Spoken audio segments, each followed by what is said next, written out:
حي على الفلاح.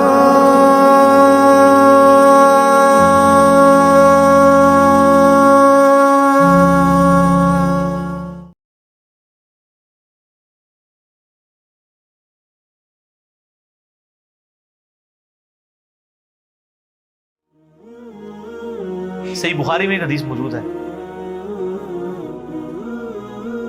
ابو موسیٰ اشعری کہتے ہیں کہ ہم ایک باغ میں بیٹھے ہوئے تھے،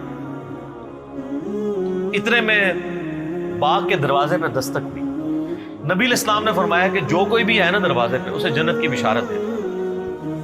کہتے ہیں دروازہ کھولا تو سیدنا ابوبکر رضی اللہ تعالیٰ اندر آ گئے، تھوڑی دیر بعد پھر دستک دی، ٹھک ٹھک۔ آپ فرمایا اب بھی جو آیا نا اسے جنت کی بشارت دے۔ دروازہ کھولا سیدنا عمر،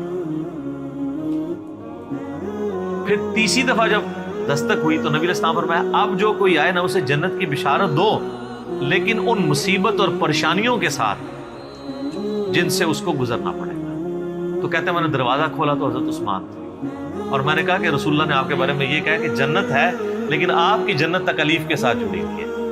تو انہوں نے کہا میں اللہ سے مدد مانگتا ہوں ان فتنوں کے اگینسٹ۔ اسی کا ایک طریق صحیح بخاری میں، اس میں اسی طرح یہ الفاظ ہیں، پہلے حضرت ابوبکر آئے، پھر حضرت عمر آئے، اور اس میں یہ الفاظ ہیں کہ نبی علیہ السلام ایک کنویں کی منڈیر پہ بیٹھے ہوئے تھے۔ پرانے زمانے میں وہ کنویں ہوتے تھے نا، ابھی بھی آپ دیکھیں نا بڑے کنویں ہوتے ہیں، قلعہ اور طاس میں بنے ہوئے ہیں، تو اس کی وہ جو باہر منڈیر نکلی ہوتی ہے نا دیوار چھوٹی سی، اس پہ آپ علیہ السلام بیٹھے ہوئے تھے۔ تو پہلے حضرت ابوبکر کو جنت کی بشارت ملی، نبی علیہ السلام نے ان کو اپنے دائیں جانب بٹھا لیا، حضرت عمر کو اپنی بائیں جانب بٹھا لیا۔ جب حضرت عثمان اندر انٹر ہوئے تو جگہ ختم تھی، تو حضرت عثمان نبی علیہ السلام کے سامنے منڈیر پہ آ کے بیٹھ گئے۔ تو راوی حدیث کہتے ہیں کہ میں نے اس حدیث سے رزلٹ نکالا ہے کہ ابو بکر عمر کی قبریں رسول اللہ کے ساتھ بنے گی، اور حضرت عثمان کی قبر نبی علیہ السلام کے ساتھ نہیں بنے گی، وہ سامنے بنے گی۔ یہ راوی نے بعد میں جب قبروں کے بعد ڈیسائیڈ کیا، یعنی وہ جو تابعی ہے تبع تابعی ہے۔ اور سر واللہ سیدنا عثمان کی قبر نبی علیہ السلام کی قبر مبارک کی سیدھ میں، بالکل سیدھ میں بقیع غرقد قبرستان کے اندر موجود ہے۔ اور چاند ایک قبریں جو باقی ہیں نا اس وقت اپنی صحیح فارم کے اندر سنت کے مطابق یہ ہے، یعنی وہ بہت اونچی نہیں ہے، ارد گرد وہ پتھروں کی فصیل بنی ہوئی ہے چھوٹی سی، وہ ایک بالش جو اجازت ہے صحیح بخاری میں اونٹ کی کوہان جتنی، اور بالکل ڈومیننٹ جگہ کے اوپر ہے، وہ سامنے وہ ارد گرد اس کی کوئی اور قبر بھی نہیں ہے، ڈومیننٹ جگہ پہ۔ پہلے تو خیر سلطنت عثمانیہ کے دور میں مزار بھی اس پہ بہت بڑا بنا تھا، آپ کو پرانی تصاویر مل جائیں گی 1886 کی، وہ تو پھر سعودی حکومت نے توڑوائے، ظاہر ہے وہ خلاف سنت مزار بنے ہوئے تھے۔ تو وہ یعنی سیدنا عثمان کی قبر بالکل صحیح سنت سے چلتی آ رہی ہے، اور یہ چونکہ حدیثیں میں نے پڑھی ہوئی تھی نا، میں نے کافی دفعہ سیدنا عثمان رضی اللہ تعالیٰ عنہ کی قبر مبارک پہ اشک بار آنکھوں کے ساتھ حاضری دی ہوئی ہے الحمدللہ۔ تو سیدنا عثمان کی قبر پہ میں یاد ہے، میں اشراق کے بعد ایک بار گیا نا تو مجھے اچانک یہ حدیث یاد آئی نا، تو میں نے یعنی وہ قبر کے پاس کھڑے ہو کے روضہ شریف کی طرف دیکھا نا، تو بالکل ایگزیکٹ سین میں وہ قبر ہے۔ اللہ تعالیٰ نے ان کو صبر دیا، اور حالانکہ آپ دیکھیں کہ شروع میں اسلام قبول کر پہلے 10 مسلمانوں میں سے سیدنا عثمان، حضرت ابوبکر صدیق کے یہ بڑے بیسٹ فرینڈ تھے، ان کی دعوت سے اسلام قبول کیا۔ عشرہ مبشرہ 10 جنتی صحابہ میں سے 5 ایسے ہیں جو حضرت ابوبکر صدیق کی دعوت سے مسلمان ہوئے، ان میں سے ایک حضرت عثمان ہے، یہ پہلے 10 مسلمانوں میں سے۔ پھر آپ کے لیے فضیلت یہ کہ نبی علیہ السلام کی 2 بیٹیاں آپ کے عقد میں، ذوالنورین کا لقب اسی لیے ملا، 2 نوروں والا، نبی علیہ السلام کی آنکھوں کا نور۔ اسے وہ دوسرے وہ نور والے مسئلے نکالنے شروع کر دیتے ہیں، یہ نور جو ہے وہ محاورتاً لفظ استعمال ہوا ہے، فزیکل نور نہیں ہے۔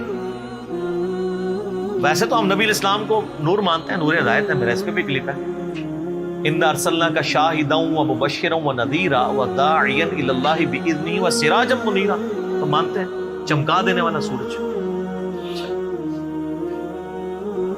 اور نبی علیہ السلام کے داماد ہونے کا ذکر سیدنا عثمان کا، یہ آپ کو نہج البلاغہ میں مولا علی کا خطبہ بھی مل جائے گا، جس میں حضرت عثمان کو انہوں نے جو سمجھانے کے لیے آئے تھے کہ تمہاری اس طرح شکایتیں گورنروں کی آ رہی ہیں، اور پھر اس میں انہوں نے کہا کہ بھئی ابو بکر اور عمر کے جو معاملات تھے اس سے زیادہ تمہیں احتیاط کی ضرورت ہے، کیونکہ نبی علیہ السلام کے ساتھ تمہارا دمادی کا رشتہ بھی ہے۔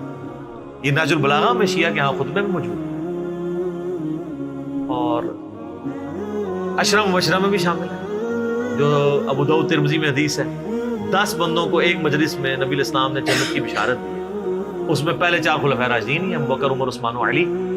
4 خلفائے راشدین، اس کے بعد طلحہ، زبیر، عبد الرحمن بن عوف، سعد بن ابی وقاص اور سعید بن زید، ابو عبیدہ بن جرح. تو یہ 10 لوگوں کو ایک مجلس میں جنت کی بشارت دی. اس میں بھی سیدنا عثمان شامل ہیں. اور سیدنا عثمان کو تو جنت کی بشارت کئی دفعہ ملی ہوئی ہے. جامع ترمذی میں، مسند احمد میں حدیث موجود ہے، جب باغیوں نے ان کو گھیر لیا،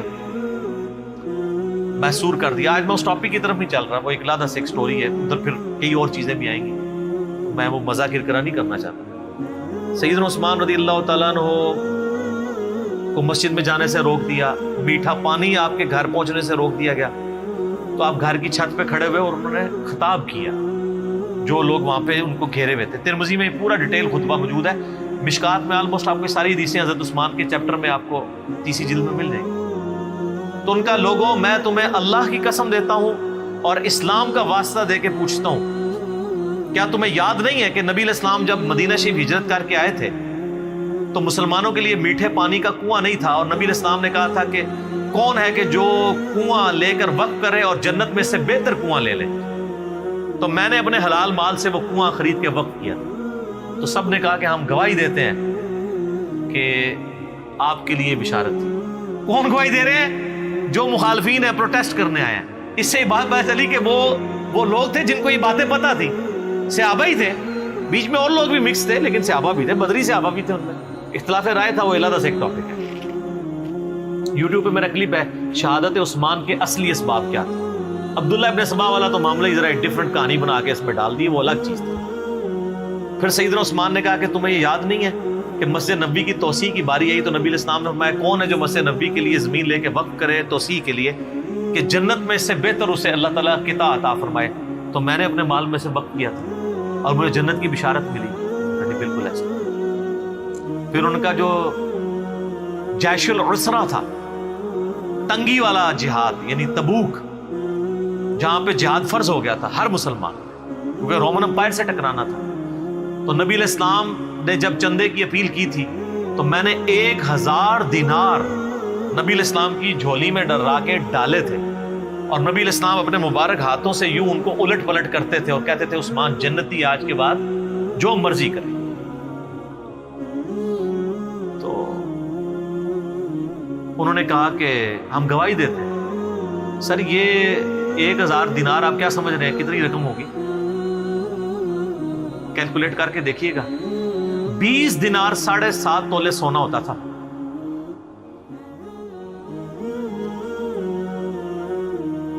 تو 7.5 تولے کو 50 سے ضرب دیں، 450 کے قریب، بلکہ اس سے بھی زیادہ.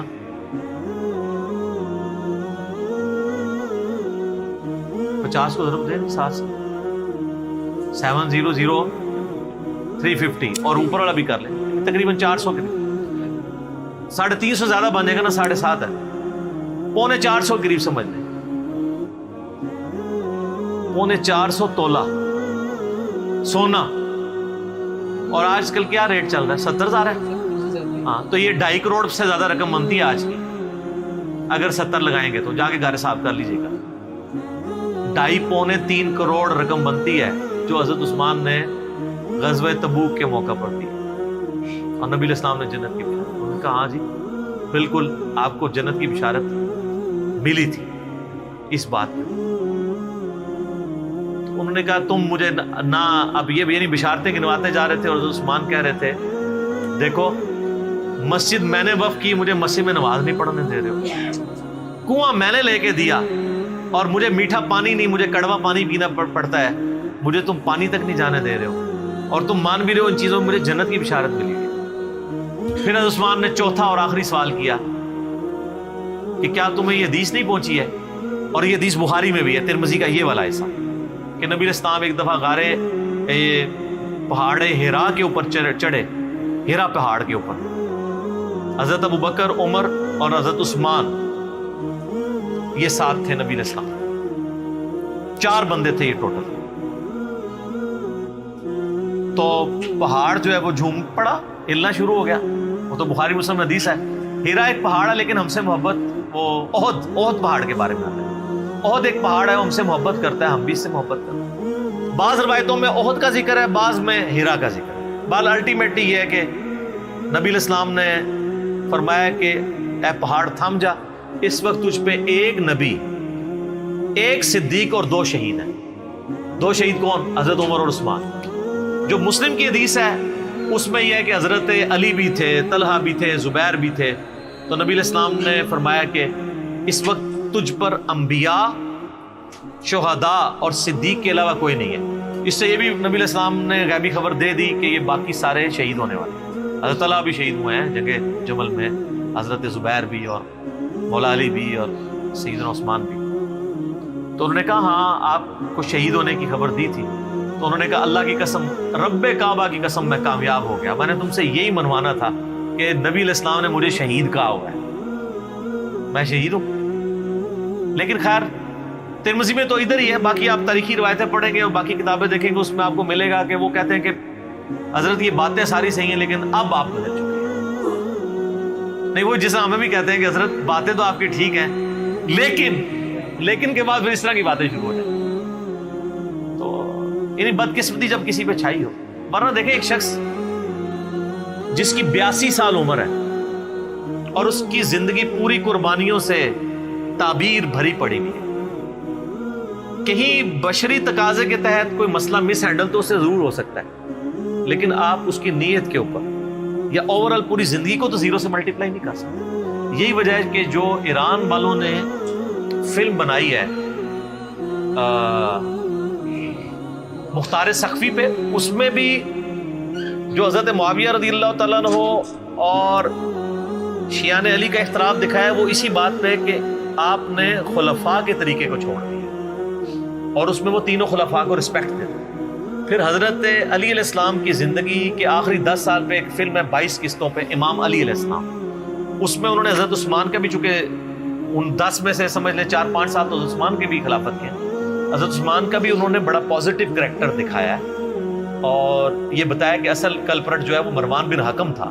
حضرت علی حضرت عثمان کو سمجھاتے تھے تو پھر وہ اپنے فیصلوں کو بھی ریورٹ کرتے تھے، یعنی ان کی نیت میں تھی. لیکن ظاہر ہے کہ وہ ایک حضرت عمر والی مینیجریل سکل نہیں تھی. 72 ایئرس کی عمر میں چونکہ خلیفہ بنائے گئے تھے، ایک ایجنٹ تھے. تو بہرحال 82-83 ایئرس ایج ہے اور ایک شخص نے پوری زندگی یعنی اسلام قبول کیا. تو ان کا چچا ان کو مارا کرتا تھا، اتنی تکلیفیں کاٹی ہیں، سابقون الاولون میں سے. تو آخری وقت میں آ کے کیوں انہوں نے ایسا کرنا تھا کہ وہ نفس کے ہاتھوں مغلوب ہو جاتے ہیں، جن کی پوری زندگی اسلام کی خدمات میں تھی اور نبی علیہ السلام نے کئی مواقع پہ انہیں جنت کی بشارت بھی دی. بال انہوں نے اپنے سیلف ڈیفenس میں کچھ بھی نہیں کیا، ورنہ 300 بندے کو ہٹانا کو مسئلہ نہیں تھا. لیکن وہ چاہتے تھے مدینہ تو رسول میں میری وجہ سے خون نہ بہے.